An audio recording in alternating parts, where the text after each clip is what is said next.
ਸਤਿ ਸ਼੍ਰੀ ਅਕਾਲ। ਨਿਊਜ਼ 18 ਪੰਜਾਬ ਹਰਿਆਣਾ ਦੇਖ ਰਹੇ ਸਾਰੇ ਦਰਸ਼ਕਾਂ ਦਾ ਸਵਾਗਤ ਹੈ। ਮੈਂ ਹਾਂ ਵਿਜੇਪਾਲ ਸਿੰਘ ਬਰਾੜ।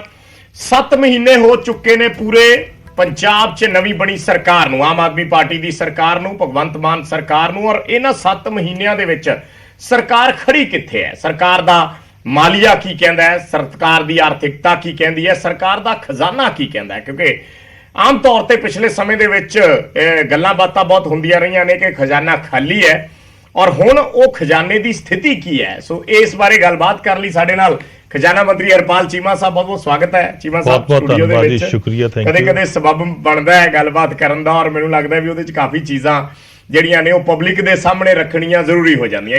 ਇੱਕ ਸਪਸ਼ਟੀਕਰਨ, ਕਿਉਂਕਿ ਲੋਕ ਅੱਜ ਕੱਲ ਐਕਸਪੈਕਟ ਕਰਦੇ ਨੇ, ਜਨਤਾ ਹਰ ਚੀਜ਼ ਕਿ ਉਹਨਾਂ ਨੂੰ ਪਤਾ ਹੋਵੇ ਵੀ ਇਸ ਵੇਲੇ ਸਾਡੀ ਸਟੇਟ ਖੜੀ ਕਿੱਥੇ ਹੈ। ਸੋ 7 ਮਹੀਨੇ ਪੂਰੇ ਹੋ ਚੁੱਕੇ ਨੇ। 7 ਮਹੀਨਿਆਂ 'ਚ ਮੈਂ ਸਿੱਧਾ ਪੁੱਛਾਂ ਤਾਂ ਕਿੱਥੇ ਅਸੀਂ ਖੜੇ ਹਾਂ? ਕੀ ਸਾਡੀ ਕੋਈ ਅੱਛੀ ਅਚੀਵਮੈਂਟ ਵੱਲ ਵੱਧ ਰਹੇ ਹਾਂ? ਕੀ ਅਸੀਂ ਉਮੀਦ ਰੱਖ ਸਕਦੇ ਹਾਂ ਵੀ ਸਾਡੀ ਜਿਹੜੀ ਆਰਥਿਕਤਾ ਹੈ ਉਹ ਵਾਕਈ ਪਟੜੀ ਤੇ ਚੜ੍ਹਨ ਵੱਲ ਜਾ ਰਹੀ ਹੈ? ਬਿਲਕੁਲ। 7 ਮਹੀਨੇ ਪਹਿਲਾਂ ਪੰਜਾਬ ਵਿੱਚ ਪੰਜਾਬ ਦੇ ਲੋਕਾਂ ਨੇ ਤੀਜੀ ਧਿਰ ਨੂੰ ਪਹਿਲੀ ਵਾਰ ਪੰਜਾਬ ਦੀ ਜਿਹੜੀ ਸਿਆਸਤ ਆ ਉਹਦੇ ਵਿੱਚ ਸਥਾਨ ਦਿੱਤਾ, ਔਰ ਪਹਿਲੀ ਵਾਰ ਤੀਜੀ ਧਿਰ ਦੀ ਸਰਕਾਰ ਜਿਹੜੀ ਆ ਪੰਜਾਬ ਵਿੱਚ ਬਣੀ। ਸਰਦਾਰ ਭਗਵੰਤ ਸਿੰਘ ਮਾਨ ਜੀ ਪੰਜਾਬ ਦੇ ਮੁੱਖ ਮੰਤਰੀ ਬਣੇ, ਔਰ ਉਸ ਤੋਂ ਪਹਿਲਾਂ ਪੰਜਾਬ ਦੇ ਖਜ਼ਾਨੇ ਦੀ ਹਾਲਾਤ ਸਭ ਨੂੰ ਪਤਾ ਗਾ, ਸਭ ਦੇ ਸਾਹਮਣੇ ਸੀਗੀ ਕਿ ਕਦੇ ਵੀ ਪੰਜਾਬ ਦਾ ਖਜ਼ਾਨਾ ਨਾ ਭਰਿਆ ਸੀ, ਨਾ ਪੂਰਾ ਹੋਇਆ ਸੀ, ਕੁਝ ਵੀ ਉਹਦਾ ਹਾਲਾਤ ਸਭ ਤੋਂ ਮਾੜੇ ਸੀ ਪੰਜਾਬ ਦੇ।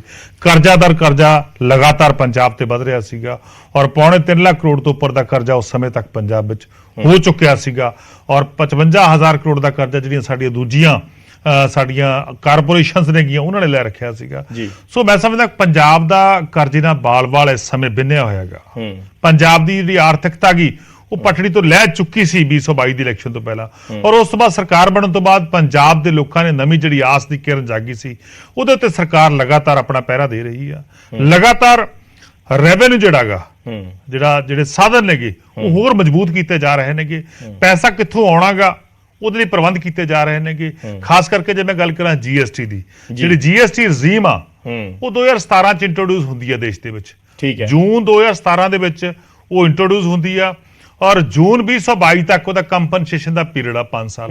ਪਹਿਲੇ 5 ਸਾਲ ਗਵਰਨਮੈਂਟ ਆਫ ਇੰਡੀਆ ਨੇ ਕਿਹਾ ਕਿ ਅਸੀਂ ਜਿਹੜੇ ਸੂਬੇ 14% ਗਰੋਥ ਨਹੀਂ ਕਰ ਸਕਣਗੇ ਅਸੀਂ ਉਹਨਾਂ ਨੂੰ ਕੰਪਨਸੇਟ ਕਰਾਂਗੇ ਆਪਣੇ ਕੋਲੋਂ। ਹਾਂ, ਉਹ ਹੁਣ ਖਤਮ ਹੋ ਗਿਆ। ਤੇ ਉਹ 5 ਸਾਲਾਂ ਦੌਰਾਨ ਸਰਕਾਰ ਜਿਹੜੀ ਕੰਪਨਸੇਸ਼ਨ ਤੇ ਡਿਪੈਂਡ ਕਰਦੀ ਰਹੀ। ਆਪਣੇ ਐਡੀਸ਼ਨਲ ਜਿਹੜੇ ਸਾਧਨ ਸੀਗੇ ਉਹ ਪੈਦਾ ਕਰਨ ਦੀ ਕੋਈ ਕੋਸ਼ਿਸ਼ ਨਹੀਂ ਕੀਤੀ ਗਈ। ਸਰਕਾਰ ਬਦਲਣ ਤੋਂ ਬਾਅਦ ਲਗਾਤਾਰ ਸੁਹਿਰਦ ਤੇ ਨੇਕ ਯਤਨ ਹੋਏ, ਇਮਾਨਦਾਰੀ ਦਾ ਯਤਨ ਹੋਏ। ਸਰਦਾਰ ਭਗਵੰਤ ਸਿੰਘ ਮਾਨ ਜੀ ਦੇ ਡਾਇਰੈਕਸ਼ਨ ਦੇ ਉੱਤੇ ਕੰਮ ਹੋਇਆ, ਔਰ ਪਹਿਲੀ ਵਾਰ ਹੋਇਆ ਕਿ GST ਦਾ ਜਿਹੜਾ ਮਾਲੀਆ ਗਾ ਉਹ 10,000 ਕਰੋੜ ਦਾ ਅੰਕੜਾ ਪਹਿਲੇ 6 ਮਹੀਨਿਆਂ 'ਚ ਪਾਰ ਕੀਤਾ। ਇੱਕ ਵੱਡੀ ਅਚੀਵਮੈਂਟ ਜਿਹੜੀ ਆ ਸਰਕਾਰ ਦੀ ਹੋਈ ਹੈਗੀ, ਔਰ ਲੋਕਾਂ ਤੇ ਬਗੈਰ ਕੋਈ ਨਵਾਂ ਟੈਕਸ ਲਾਏ, ਬਗੈਰ ਕੋਈ ਨਵਾਂ ਬੋਝ ਪਾਏ। ਕਰੋੜ ਮਤਲਬ ਕਲੈਕਸ਼ਨ ਵਧੀ ਹੈ, ਕਲੈਕਸ਼ਨ ਵੱਧ ਗਈ, ਐਕਸਟਰਾ ਰੈਵਨਿਊ ਹੈ। ਹਾਂ, ਕਲੈਕਸ਼ਨ ਵੱਧ ਗਈ 10,000 ਪਹਿਲਾਂ ਦੇ ਮੁਕਾਬਲੇ। ਲਗਭਗ 8,000 ਕਰੋੜ ਸੀਗੀ ਪਿਛਲੇ ਸਾਲ, ਉਹ 10,000 ਹੋ ਗਈ। 2,000 ਕਰੋੜ ਰੁਪਏ ਦਾ ਵੱਡਾ 2,000 ਕਰੋੜ ਰੁਪਏ ਦਾ ਵਾਧਾ ਜਿਹੜਾ ਉਹ 'ਚ ਦੇਖਿਆ ਗਿਆ। ਔਰ ਇਸੇ ਤਰ੍ਹਾਂ ਨਵੀਂ ਲਗਭਗ 25 ਸਾਲਾਂ ਬਾਅਦ ਇੱਕ ਨਵੀਂ ਐਕਸਾਈਜ਼ ਦੀ ਪਾਲਿਸੀ ਪੰਜਾਬ ਵਿੱਚ ਆਉਂਦੀ ਹੈ। ਨਵੀਂ ਐਕਸਾਈਜ਼ ਦੀ ਪਾਲਿਸੀ ਅਸੀਂ ਲੈ ਕੇ ਆਏਗੇ। ਉਸ ਐਕਸਾਈਜ਼ ਦੀ ਪਾਲਿਸੀ ਦੇ ਰਾਹੀਂ ਪਹਿਲਾਂ ਜਿਹੜਾ ਰੈਵਨਿਊ ਸੀਗਾ ਉਹ ਲਗਭਗ ਪਿਛਲੇ ਸਾਲ ਜੇ ਦੇਖੀਏ ਤਾਂ 6200 ਕਰੋੜ ਰੁਪਏ ਦਾ ਸੀਗਾ। ਇੱਕ ਸਾਲ ਦਾ ਰੈਵਨਿਊ 6200 ਕਰੋੜ ਰੁਪਏ ਦਾ ਸੀਗਾ ਲਾਸਟ ਰੈਵਨਿਊ ਲਾਸਟ ਈਅਰ ਦਾ। ਅਸੀਂ 9,9600 ਕਰੋੜ ਦਾ ਟੀਚਾ ਜਿਹੜਾ ਮਿੱਥਿਆ ਕਿ ਅਸੀਂ 9600 ਕਰੋੜ ਰੁਪਈਆ ਲਗਭਗ ਉਹ ਚੋਂ ਕਮਾਵਾਂਗੇ। ਪਹਿਲੀ ਵਾਰ ਹੋਇਆਗਾ ਕਿ 4280 ਕਰੋੜ ਰੁਪਏ 4280 ਕਰੋੜ ਰੁਪਏ ਅਸੀਂ ਕਮਾ ਚੁੱਕੇ ਹਾਂ, ਔਰ 38% ਜਿਹੜਾ ਹੈਗਾ ਉਹਦਾ ਵੱਡਾ ਇਜ਼ਾਫਾ ਜਿਹੜਾ ਹੈਗਾ, ਵੱਡਾ ਵਾਧਾ ਉਹ ਐਕਸਾਈਜ਼ ਦੀ ਪਾਲਿਸੀ 'ਚ ਹੋਇਆਗਾ। ਕਿਉਂਕਿ ਪਹਿਲਾਂ ਕੀ ਸੀਗਾ, ਤੁਸੀਂ 9600 ਪੂਰਾ ਕਰ ਲਓਗੇ 2023 ਦੀ ਤੱਕ ਜੋ ਤੋਂ ਬਿਲਕੁਲ ਇਹ ਪੂਰੇ ਇਸ ਪੀਰੀਅਡ ਦੇ ਦੌਰਾਨ ਜਿਹੜਾ ਸਾਡਾ ਟਾਰਗੇਟ ਆ ਸੀ ਉਹਨੂੰ ਅਚੀਵ ਕਰ ਲਵਾਂਗੇ। 31 ਮਾਰਚ 2023 ਬਿਲਕੁਲ ਅਚੀਵ ਕਰ ਲਵਾਂਗੇ। ਔਰ ਦੂਜੀ ਵੱਡੀ ਗੱਲ ਹੈ ਕਿ ਜਿਹੜਾ ਸ਼ਰਾਬ ਦਾ ਮਾਫੀਆ ਸੀ, ਜਿਹੜਾ ਸਮਗਲਿੰਗ ਦਾ ਮਾਫੀਆ ਸੀ, ਸ਼ਰਾਬ ਦਾ ਮਾਫੀਆ ਸੀ, ਉਹਨੂੰ ਬੁਰੀ ਤਰ੍ਹਾਂ ਤਹਿਸ-ਨਹਿਸ ਕੀਤਾ ਗਿਆ, ਖਤਮ ਕੀਤਾ ਗਿਆ ਪੰਜਾਬ ਵਿੱਚ। ਪੁਰਾਣੀਆਂ ਰਾਜਨੀਤਿਕ ਪਾਰਟੀਆਂ, ਚਾਹੇ ਉਹ ਅਕਾਲੀ ਦਲ ਹੋਵੇ, ਚਾਹੇ BJP ਹੋਵੇ, ਚਾਹੇ ਕਾਂਗਰਸ ਪਾਰਟੀ ਹੋਵੇ, ਉਹਨਾਂ ਨੇ ਪੰਜਾਬ ਵਿੱਚ ਸ਼ਰਾਬ ਦਾ ਮਾਫੀਆ ਪੈਦਾ ਕੀਤਾ ਹੋਇਆ ਸੀ। ਘਟੀਆ ਕਿਸਮ ਦੀ ਸ਼ਰਾਬ, ਮਾੜੀ ਕਿਸਮ ਦੀ ਸ਼ਰਾਬ, 2 ਨੰਬਰ ਦੀ ਸ਼ਰਾਬ ਪੰਜਾਬ 'ਚ ਪਰੋਸੀ ਜਾਂਦੀ ਸੀਗੀ। ਤੁਸੀਂ ਦੇਖੋ ਕਿ ਕੈਪਟਨ ਸਾਹਿਬ ਦੇ ਵੇਲੇ ਲਗਭਗ 128 ਮੌਤਾਂ ਅੰਮ੍ਰਿਤਸਰ ਦੇ ਏਰੀਆ ਵਿੱਚ ਜ਼ਹਿਰੀਲੀ ਸ਼ਰਾਬ ਪੀਣ ਦੇ ਨਾਲ ਹੋਈਆਂ।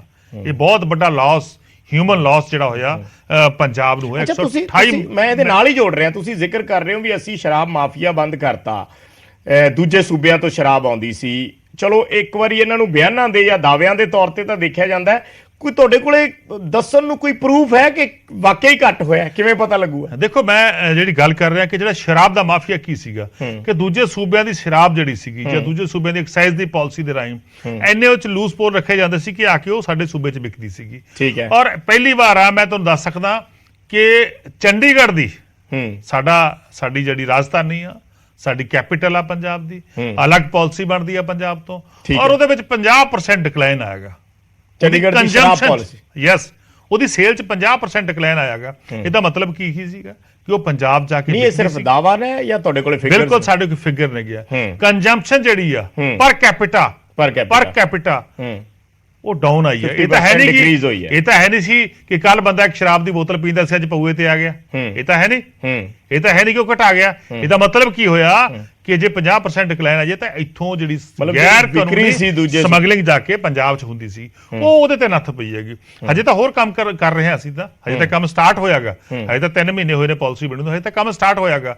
ਇਹ ਸਾਰਾ ਕੁਝ ਬਿਲਕੁਲ ਕਾਨੂੰਨ ਦੇ ਰਾਹੀਂ ਕਰਾਂਗੇ, ਕਾਨੂੰਨ ਦੇ ਮੁਤਾਬਕ ਕਰਾਂਗੇ, ਜਿਵੇਂ ਲੈਂਡ ਆਫ ਦੀ ਲਾ ਕਹਿੰਦਾ ਕਿ ਉਵੇਂ ਕਰਾਂਗੇ।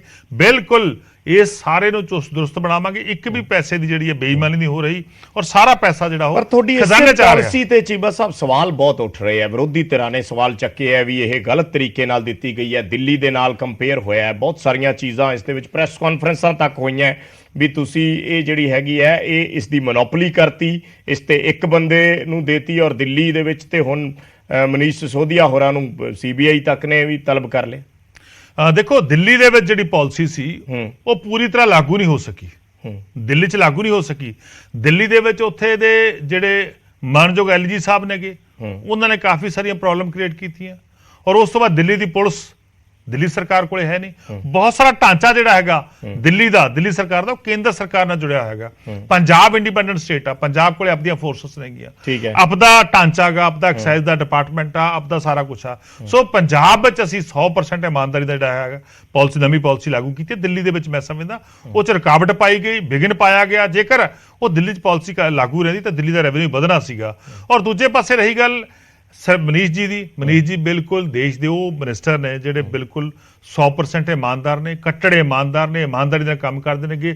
ਔਰ ਦਿੱਲੀ ਦੇ ਵਿੱਚ ਦਿੱਲੀ ਦੇ ਸਕੂਲ ਦੇ ਨੇ ਜਿਹੜੇ ਉੱਥੇ ਦੀ ਐਜੂਕੇਸ਼ਨ ਆ, ਉਹ ਵਰਲਡ ਕਲਾਸ ਦੀ ਬਣਾਤੀ, ਲਗਾਤਾਰ ਕੰਮ ਕਰਦੇ ਨੇਗੇ। ਇਸੇ ਤਰ੍ਹਾਂ ਜਿਹੜੀਆਂ ਵੀ ਪਾਲਿਸੀਆਂ ਮਨੀਸ਼ ਜੀ ਬਣਾ ਰਹੇ ਨੇ, ਸਿਸੋਦੀਆ ਸਾਹਿਬ ਬਣਾ ਰਹੇ ਨੇਗੇ, ਅਰਵਿੰਦ ਕੇਜਰੀਵਾਲ ਜੀ ਬਣਾ ਰਹੇ ਨੇ, ਕਿ ਉਹ 100% ਲੋਕਾਂ ਦੀਆਂ ਮੰਗਾਂ ਨੂੰ ਧਿਆਨ 'ਚ ਰੱਖ ਕੇ ਬਣਾ ਰਹੇ ਨੇਗੇ ਕਿ ਲੋਕਾਂ ਦੀ ਡਿਮਾਂਡ ਕੀ ਆ। ਸੋ ਉੱਥੇ ਮੈਂ ਸਮਝਦਾ ਜਿਹੜੀ ਕੇਂਦਰ ਸਰਕਾਰ ਆ, ਗਵਰਨਮੈਂਟ ਆਫ ਇੰਡੀਆ, ਮੋਦੀ ਸਾਹਿਬ ਦੀ ਸਰਕਾਰ ਜਿਹੜੀ ਆ, BJP ਜਿਹੜੀ ਆ, ਉਹ ਜਾਣਬੁੱਝ ਕੇ ਕੋਈ ਨਾ ਕੋਈ ਔਕੜਾਂ ਖੜੀਆਂ ਕਰਦੀ ਆ, ਜਾਣਬੁੱਝ ਕੇ ਰੁਕਾਵਟਾਂ ਖੜੀਆਂ ਕਰਦੀ ਆ ਤਾਂ ਕਿ ਪਾਲਿਸੀਆਂ ਫੇਲ ਹੁੰਦੀਆਂ ਰਹਿਣ। ਪਰ ਲੇਕਿਨ ਅੱਜ ਅਰਵਿੰਦ ਕੇਜਰੀਵਾਲ ਜੀ ਨੂੰ ਪਿਆਰ ਕਰਨ ਵਾਲੇ ਲੋਕਾਂ ਦੀ ਗਿਣਤੀ ਦੇਸ਼ ਵਿੱਚ ਲਗਾਤਾਰ ਵਧ ਰਹੀ ਆ।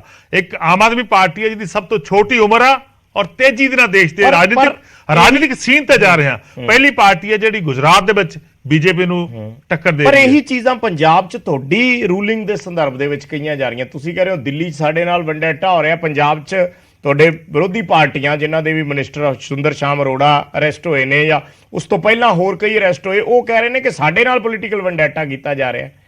ਮੇਰੀ ਉਹ ਜਿਹੜੀਆਂ ਗੱਲਾਂ ਕਰਦੇ ਨੇ ਉਹ ਸਾਡੀ ਪਾਲਿਸੀ ਨੇ ਜਵਾਬ ਦੇਤਾ, ਉਹਨਾਂ ਨੂੰ ਸਾਡੇ ਰੈਵਨਿਊ ਨੂੰ ਜਵਾਬ ਦੇਤਾ। ਜਿਹੜੇ ਉਹ ਗੱਲਾਂ ਕਰਦੇ ਸੀ, ਕੁਐਸਚਨ ਮਾਰਕ ਕਰਦੇ ਸੀ, ਇਹ ਜਿਹੜਾ ਵਾਧਾ ਹੋਇਆਗਾ, ਜਿਹੜਾ ਲਗਭਗ 1170 ਕਰੋੜ ਰੁਪਇਆ ਮੁਨਾਫਾ ਹੋਇਆਗਾ, 38% 38% ਜਿਹੜਾ ਹੈਗਾ ਸਾਨੂੰ ਵਾਧੂ ਪੈਸੇ ਮਿਲੇ ਨੇ। ਇਸੇ ਗੱਲ ਦਾ ਸਬੂਤ ਆ ਕਿ ਮਾਫੀਆ ਚਲਾਉਂਦੇ ਸੀਗੇ, ਪਰ ਉਹ ਮਾਫੀਆ ਚਲਾਉਂਦੇ ਸੀ। ਕਹਿੰਦੇ ਤੁਸੀਂ 20,000 ਕਰੋੜ ਦਾ ਦਾਵਾ ਕੀਤਾ ਸੀ ਤੇ ਹੁਣ ਤੁਸੀਂ ਮਾਫੀਆ ਕੌਣ ਚਲਾਉਂਦਾ ਸੀਗਾ? ਇਹਦਾ ਮਤਲਬ ਕੀ ਆ ਕਿ ਮਾਫੀਆ ਪੁਰਾਣੀਆਂ ਸਰਕਾਰਾਂ, ਚਾਹੇ ਅਕਾਲੀ ਦਲ BJP ਹੋਵੇ, ਚਾਹੇ ਕਾਂਗਰਸ ਪਾਰਟੀ ਹੋਵੇ।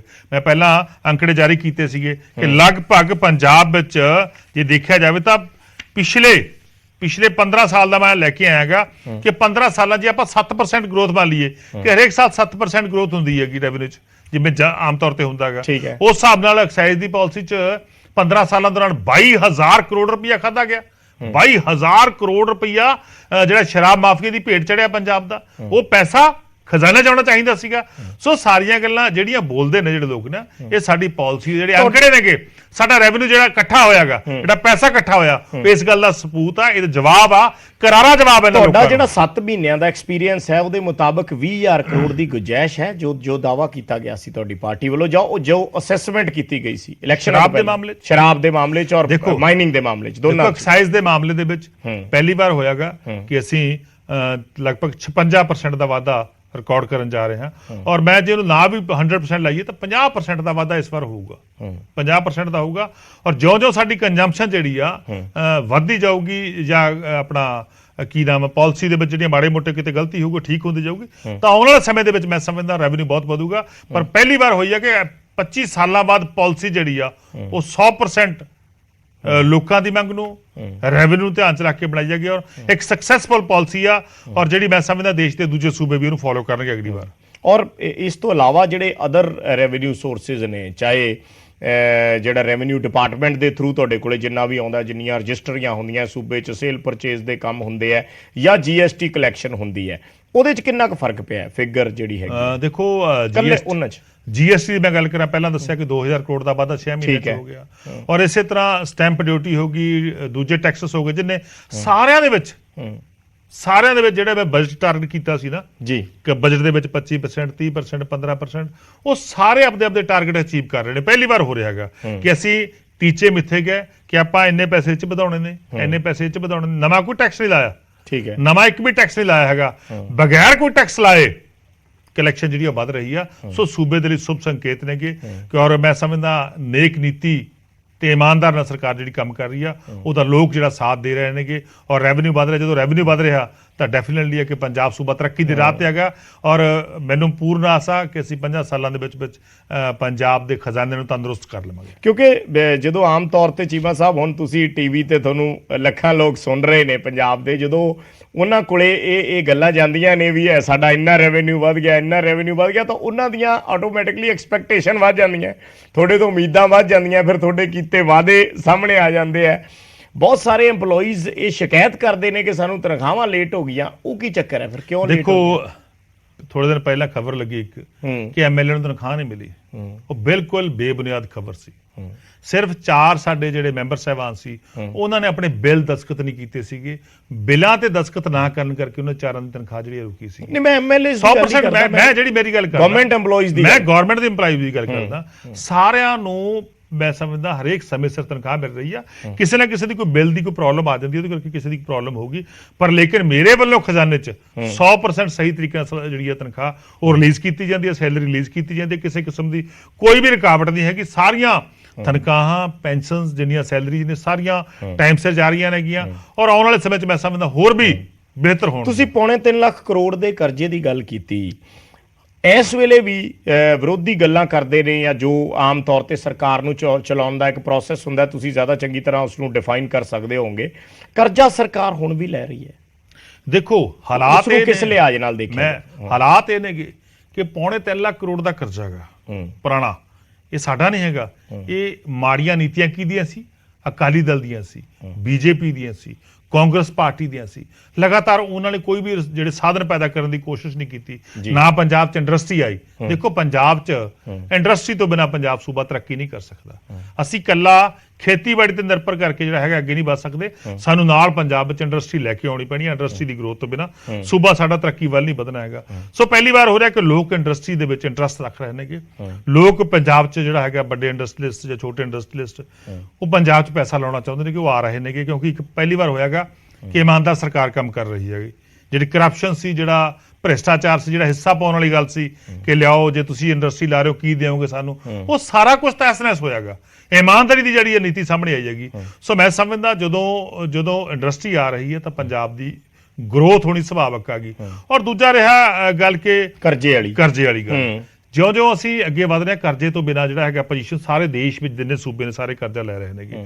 ਪਰ ਲੇਕਿਨ ਕਰਜ਼ਾ ਲੈਣ ਦੇ ਅਸੀਂ ਕੈਪ ਲਾਈ ਆ ਕਿ ਇਸ ਵਾਰ ਅਸੀਂ ਕਰਜ਼ਾ ਘੱਟ ਲਵਾਂਗੇ, ਮੋੜਾਂਗੇ, ਵਿਆਜ ਵੀ ਮੋੜਾਂਗੇ, ਔਰ ਮੂਲ ਵੀ ਮੋੜਾਂਗੇ, ਔਰ ਸੂਬੇ ਦੀ ਤਰੱਕੀ ਵੀ ਕਰਾਂਗੇ, ਕੈਪੀਟਲ ਇਨਵੈਸਟਮੈਂਟ ਵੀ ਕਰਾਂਗੇ। ਤੁਸੀਂ ਕੋਈ ਮੋੜਿਆ ਵੀ ਹੈ ਪ੍ਰਿੰਸੀਪਲ? ਬਿਲਕੁਲ ਪ੍ਰਿੰਸੀਪਲ ਅਮਾਉਂਟ ਵੀ ਮੋੜਿਆਗਾ,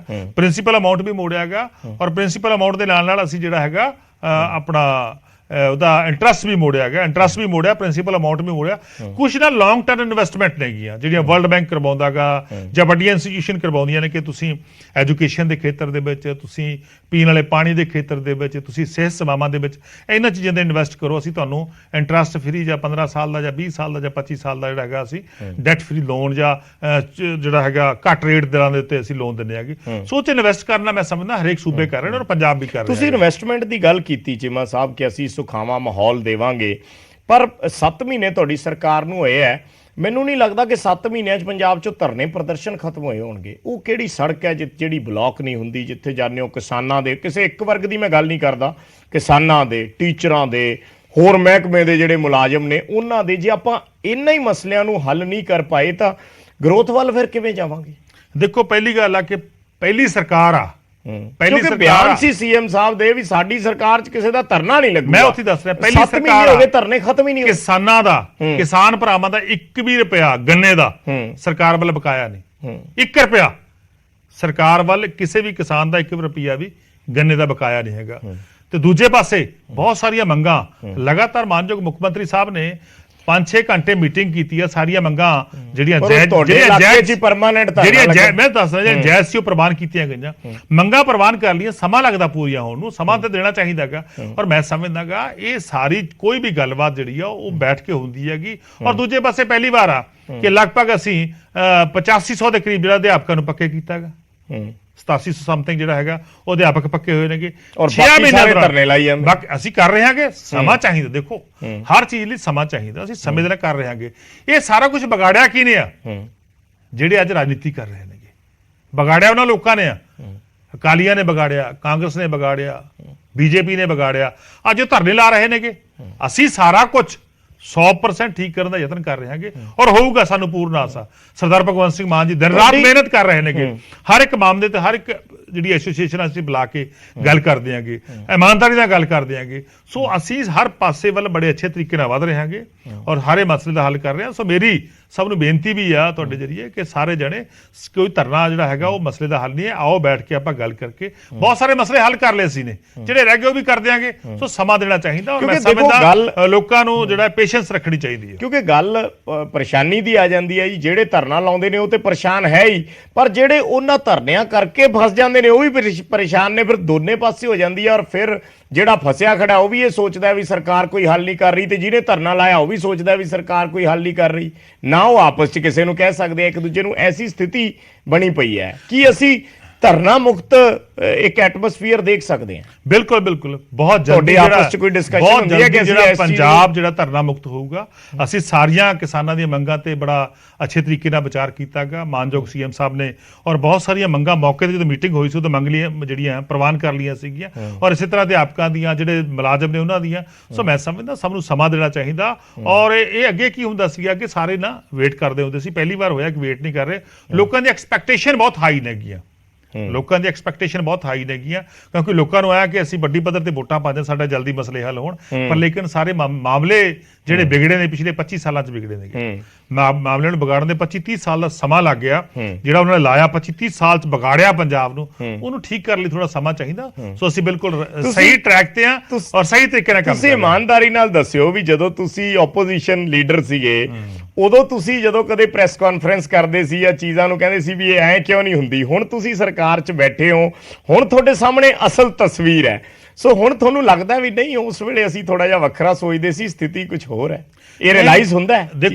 ਦੇਖੋ ਗੱਲ ਇਹ ਆ, ਜੇਕਰ ਤੁਸੀਂ ਮਿਹਨਤ ਕਰਦੇ ਹੋ, ਜੇਕਰ ਤੁਸੀਂ ਬੈਠ ਕੇ ਕਿਸੇ ਮਸਲੇ ਦਾ ਹੱਲ ਲੱਭਣ ਦੀ ਕੋਸ਼ਿਸ਼ ਕਰਦੇ ਹੋ ਤਾਂ ਹੱਲ ਹੁੰਦਾਗਾ। ਪੁਰਾਣੀਆਂ ਸਰਕਾਰਾਂ ਦਾ ਕੰਮ ਇੱਕੋ ਹੀ ਸੀਗਾ ਕਿ ਮਾਫੀਏ ਦੇ ਰਾਹੀਂ ਲੁੱਟ ਖਸੁੱਟ ਕਰਦੇ ਸੀਗੇ। ਸਾਡੇ ਸਾਰੇ ਸਾਥੀ, ਸਾਡੇ ਸਾਰੇ ਐਮਐਲਏ ਸਾਹਿਬਾਨ, ਸਾਡੇ ਸਾਰੀ ਸਰਕਾਰ, ਸਰਦਾਰ ਭਗਵੰਤ ਸਿੰਘ ਮਾਨ, ਸਾਰੇ ਮਿਨਿਸਟਰ ਸਾਹਿਬਾਨ ਲਗਾਤਾਰ ਇਮਾਨਦਾਰੀ ਦਾ ਕੰਮ ਕਰ ਰਹੇ ਨੇਗੇ।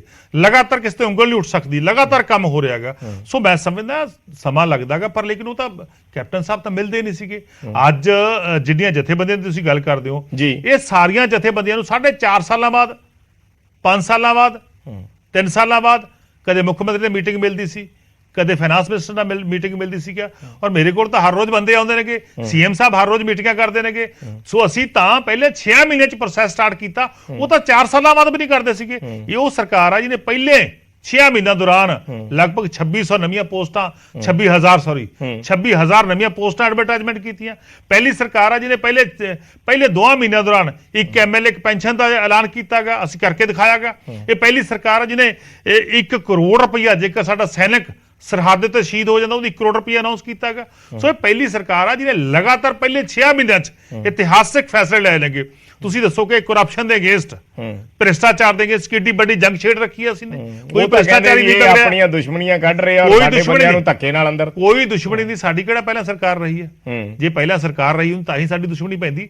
ਸਾਡੀ ਤਾਂ ਨਵੀਂ ਸਰਕਾਰ ਆਈ ਹੈਗੀ, ਸਾਡੀ ਕਿਸੇ ਨਾਲ ਕੋਈ ਦੁਸ਼ਮਣੀ ਨਹੀਂ। ਸਾਡੀ ਭ੍ਰਿਸ਼ਟਾਚਾਰ ਨਾਲ ਦੁਸ਼ਮਣੀ ਆ, ਸਾਡੀ ਕਰਪਸ਼ਨ ਨਾਲ ਦੁਸ਼ਮਣੀ ਆ, ਉਹਨੂੰ ਖਤਮ ਕਰਾਂਗੇ, ਭ੍ਰਿਸ਼ਟਾਚਾਰ ਨੂੰ ਖਤਮ ਕਰਾਂਗੇ। ਪਹਿਲੀ ਸਰਕਾਰ ਵਿਰੋਧੀ ਤੁਹਾਡੇ ਤੇ ਡਬਲ ਸਟੈਂਡਰਡ ਦੇ ਇਲਜ਼ਾਮ ਲਾਉਂਦੇ ਆ ਕਿ ਤੁਸੀਂ ਉਹਨਾਂ ਖਿਲਾਫ ਕਾਰਵਾਈ ਕਰਤੀ, ਆਪਦੇ ਮੰਤਰੀ ਦੀਆਂ ਆਡੀਓ ਘੁੰਮ ਰਹੀਆਂ, ਉੱਥੇ ਤੁਸੀਂ ਕੋਈ ਕਾਰਵਾਈ ਨਹੀਂ ਕਰਦੇ। ਦੇਖੋ ਗੱਲ ਸੁਣੋ, ਪਹਿਲੀ ਸਰਕਾਰ ਆ ਜਿਹਨੇ ਜਿਹੜੇ ਨਜਾਇਜ਼ ਕਬਜ਼ੇ ਹੋਏ ਸੀ ਪੰਜਾਬ ਵਿੱਚ, ਜਿਹੜੇ ਵੱਡੇ ਵੱਡੇ ਰਸੂਖਦਾਰ ਲੋਕਾਂ ਨੇ ਕੀਤੇ ਸੀਗੇ, ਉਹ ਛਡਾਉਣ ਦੀ ਮੁਹਿੰਮ ਪੰਜਾਬ ਸਟਾਰਟ ਹੋਈ ਆ। ਸੋ ਮੇਰਾ ਕਹਿਣ ਦਾ ਭਾਵ ਆ, ਸਰਕਾਰ ਦੇ ਮੰਤਰੀ ਤੁਸੀਂ ਜਾ ਕੇ ਦੇਖੋ ਸਾਡੇ ਆਫਿਸ ਦੇ ਵਿੱਚ ਸਾਰੇ ਮੰਤਰੀ ਲਗਾਤਾਰ ਕੰਮ ਤੇ ਲੱਗੇ ਹੋਏ ਨੇ। ਸਵੇਰੇ 9 ਵਜੇ ਬਹਿ ਜਾਂਦੇ ਨੇ, 5 ਵਜੇ ਜਾਂਦੇ ਨੇ, ਕਿਸੇ ਨੂੰ 8 ਵਜੇ ਜਾਂਦੇ, ਰਾਤ ਦੇ 10-10 ਵਜਦੇ ਨੇਗੇ ਕਿ ਲਗਾਤਾਰ ਕੰਮ ਹੋ ਰਿਹਾ। ਬੜੀਆਂ ਫਾਈਲਾਂ ਨੇ ਜਿਨ੍ਹਾਂ ਨੂੰ ਜੰਗ ਲੱਗ ਚੁੱਕੀ ਸੀਗੀ, ਫਾਈਲਾਂ ਨੂੰ ਜੰਗ ਲੱਗ ਚੁੱਕੀ ਸੀ, ਉਹ ਸਾਰੀਆਂ ਦਰੁਸਤ ਕੀਤੀਆਂ ਜਾ ਰਹੀਆਂ ਨੇਗੀਆਂ। ਸਿਸਟਮ ਨੂੰ ਸੁਧਾਰਿਆ ਜਾ ਰਿਹਾ ਹੈਗਾ। ਦੇਖੋ ਇੰਨਾ ਲੰਬੇ ਅਰਸੇ ਤੋਂ ਸਿਸਟਮ ਵਿਗੜਿਆਗਾ, ਐਡਾ ਸਿਸਟਮ ਵਿਗੜਿਆ ਪਿਆ ਸੀ, ਉਹਨੂੰ ਦਰੁਸਤ ਕਰਨ ਲਈ ਟਾਈਮ ਤਾਂ ਲੱਗਦਾ ਹੈ। ਸੋ ਬਿਲਕੁਲ ਲੈ ਕੇ ਪਾਰਟੀ ਸੀਰੀਅਸ ਹੈ। ਬਰਾੜ ਸਾਹਿਬ, ਅਸੀਂ ਜਿਹੜਾ ਹੈਗਾ ਹਰੇਕ ਮਾਮਲੇ ਤੇ ਸੀਰੀਅਸ ਆ, ਚਾਹੇ ਕੋਈ ਸਾਡਾ ਚਾਹੇ ਕੋਈ ਬਗਾਨਾ। ਜਿਹੜਾ ਭ੍ਰਿਸ਼ਟਾਚਾਰ ਕਰੂਗਾ, ਜਦੋਂ ਸਬੂਤ ਸਾਹਮਣੇ ਆਉਣਗੇ ਤਾਂ ਹਰੇਕ ਦੇ ਖਿਲਾਫ ਕਾਰਵਾਈ ਹੋਊਗੀ। ਚਲੋ ਮੈਂ ਅਖੀਰਲਾ ਤੁਹਾਨੂੰ ਪੁੱਛ ਰਿਹਾ, ਬਤੌਰ ਫਾਈਨਾਂਸ ਮਿਨਿਸਟਰ ਹਰਪਾਲ ਚੀਮਾ ਨੂੰ ਕੀ ਲੱਗਦਾ ਹੈ ਕਿ ਮੈਂ 7 ਮਹੀਨਿਆਂ ਦੇ ਵਿੱਚ ਜੇ ਕੋਈ ਸਭ ਤੋਂ ਵੱਡੀ ਚੀਜ਼ ਅਚੀਵ ਕੀਤੀ ਹੈ ਤਾਂ ਉਹ ਆ ਹੈ? ਦੇਖੋ 7 ਮਹੀਨਿਆਂ ਦੌਰਾਨ ਮੈਂ ਸਮਝਦਾ ਮੇਰੇ ਸਾਹਮਣੇ ਜਿਹੜੀ ਗੱਲ ਆਈ ਹੈ ਕਿ ਸਰਕਾਰ ਜਿਹੜੀ ਆ ਉਹ ਇਮਾਨਦਾਰੀ ਦੇ ਨਾਲ, ਨੇਕ ਨੀਤੀ ਦੇ ਨਾਲ, ਸਖਤ ਮਿਹਨਤ ਦੇ ਨਾਲ ਕੰਮ ਕਰ ਰਹੀ ਆ। ਔਰ ਇਮਾਨਦਾਰੀ ਦੇ ਨਾਲ ਟੈਕਸ ਦੇ ਖੇਤਰਾਂ ਦੇ ਵਿੱਚ ਮੈਂ ਜੇ ਗੱਲ ਕਰਾਂ, ਚਾਹੇ ਉਹ GST ਆ, ਚਾਹੇ ਐਕਸਾਈਜ਼ ਆ, ਜਾਂ ਹੋਰ ਜਿੰਨੇ ਟੈਕਸ ਨੇ, ਉਹਨਾਂ ਚੌਖਾ ਵਾਧਾ ਹੋ ਰਿਹਾ। ਮੈਨੂੰ ਮਾਣ ਹੈਗਾ ਕਿ ਸਾਡੀ ਸਰਕਾਰ ਜਿਹੜੀ ਆ ਉਹ ਸਹੀ ਲੀਹਾਂ ਦੇ ਉੱਤੇ ਅਰਵਿੰਦ ਕੇਜਰੀਵਾਲ ਜੀ ਦਾ ਗੁੱਡ ਗਵਰਨੈਂਸ ਦਾ ਮਾਡਲ, ਅਰਵਿੰਦ ਕੇਜਰੀਵਾਲ ਜੀ ਦਾ ਜਿਹੜਾ ਸਾਡਾ ਐਜੂਕੇਸ਼ਨ ਦਾ ਮਾਡਲ, ਸਾਡਾ ਹੈਲਥ ਦਾ ਮਾਡਲ, ਉਹ ਧਰਤੀ ਉੱਤੇ ਲਾਗੂ ਹੋ ਰਿਹਾ ਹੈਗਾ। ਪਹਿਲੀ ਵਾਰ ਹੋ ਰਿਹਾ ਕਿ ਪੰਜਾਬ ਵਿੱਚ ਮੁਹੱਲਾ ਕਲੀਨਿਕ ਖੁੱਲ ਰਹੇ ਨੇਗੇ। ਪਹਿਲੀ ਵਾਰ ਹੋ ਰਿਹਾ ਕਿ ਐਜੂਕੇਸ਼ਨ ਦੇ ਖੇਤਰ ਦੇ ਵਿੱਚ ਅਸੀਂ 17% ਦਾ ਬਜਟ ਦਾ ਵਾਅਦਾ ਕੀਤਾਗਾ।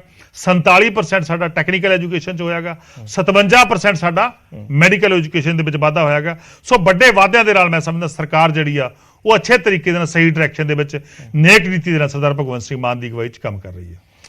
ਧੰਨਵਾਦ ਚੀਮਾ ਸਾਹਿਬ, ਤੁਸੀਂ ਆਏ, ਸਾਡੇ ਨਾਲ ਜੁੜੇ, ਗੱਲਬਾਤ ਕੀਤੀ। ਤਾਂ ਹਰਪਾਲ ਚੀਮਾ, ਕਿਉਂਕਿ ਬਹੁਤ ਸਾਰੀਆਂ ਚੀਜ਼ਾਂ ਫਾਈਨਾਂਸ ਮਿਨਿਸਟਰ ਦੇ ਥਰੂ ਜਿਹੜੀਆਂ ਨੇ ਉਹ ਕਲੀਅਰ ਹੋ ਸਕਦੀਆਂ ਕਿ ਇਸ ਵੇਲੇ ਸਟੇਟ ਖੜੀ ਕਿੱਥੇ, ਆંકੜੇ ਕੀ ਨੇ, ਆਰਥਿਕਤਾ ਕੀ ਕਹਿੰਦੀ ਹੈ। ਕਿਉਂਕਿ ਜੇ ਆਰਥਿਕਤਾ ਪਟਰੀ ਤੇ ਹੋਊਗੀ ਤਾਂ ਹੀ ਅਗਲੇ ਫੈਸਲੇ ਜਿਹੜੇ ਹੈ ਉਹ ਲਏ ਜਾ ਸਕਣਗੇ। ਸੋ ਅੱਜ ਦੀ ਇਸ ਗੱਲਬਾਤ ਨੂੰ ਅਸੀਂ ਫਿਲਹਾਲ ਇੱਥੇ ਹੀ ਖਤਮ ਕਰਦੇ ਹਾਂ। ਔਰ ਇੱਕ ਚੀਜ਼ ਮੈਂ ਮਾਫ ਕਰਨਾ, ਮੇਰੇ ਦਿਮਾਗ 'ਚ ਹੀ ਰਹਿ ਗਈ। 1000 ਰੁਪਏ ਵਾਲਾ ਮੈਂ ਸਵਾਲ ਤੁਹਾਨੂੰ ਜ਼ਰੂਰ ਪੁੱਛਣਾ ਸੀਗਾ ਕਿ 1000 ਰੁਪਏ ਮਹਿਲਾਵਾਂ ਨੂੰ ਕਦੋਂ ਦਿਓਗੇ? ਦਾਅਵੇ ਤੁਸੀਂ ਬੜੇ ਵੱਡੇ ਕੀਤੇ ਆ ਵੀ ਇੰਨਾ ਰੈਵਨਿਊ ਵੱਧ ਗਿਆ। ਦੇਖੋ ਪਹਿਲੀ ਸਰਕਾਰ ਆ ਜਿਹਨੇ ਲਗਭਗ ਆਪਣੇ 85% ਤੋਂ ਉੱਪਰ 90% ਦੇ ਕਰੀਬ ਜਿਹੜੇ ਵਾਅਦੇ ਨੇ ਉਹ ਪੂਰੇ ਕਰ ਚੁੱਕੇ ਹਾਂ ਅਸੀਂ। 90% ਵਾਅਦੇ ਤੇ ਜਾਂ ਤਾਂ ਪੂਰੇ ਹੋ ਚੁੱਕੇ ਨੇ ਜਾਂ ਕੰਮ ਸ਼ੁਰੂ ਹੋ ਚੁੱਕਿਆ। ਇੱਕ ਵਾਅਦਾ ਰਹਿ ਗਿਆ ਕਿ ਸਾਡੀਆਂ ਮਹਿਲਾਵਾਂ ਨੂੰ, ਸਾਡੀਆਂ ਮਾਵਾਂ ਭੈਣਾਂ ਨੂੰ 1000 ਰੁਪਏ ਦੇਣ ਦਾ, ਔਰ ਬਹੁਤ ਜਲਦੀ ਉਹ ਵੀ ਅਸੀਂ ਪੂਰਾ ਕਰਾਂਗੇ। ਧੰਨਵਾਦ। ਤਾਂ ਇਹ ਗੱਲਬਾਤ ਅਸੀਂ ਇੱਥੇ ਹੀ ਖਤਮ ਕਰਦੇ ਹਾਂ। ਹੋਰ ਖਬਰਾਂ ਦੇ ਲਈ ਜੁੜੇ ਰਹੋ ਨਿਊਜ਼ 18 ਪੰਜਾਬ ਹਰਿਆਣਾ ਦੇ।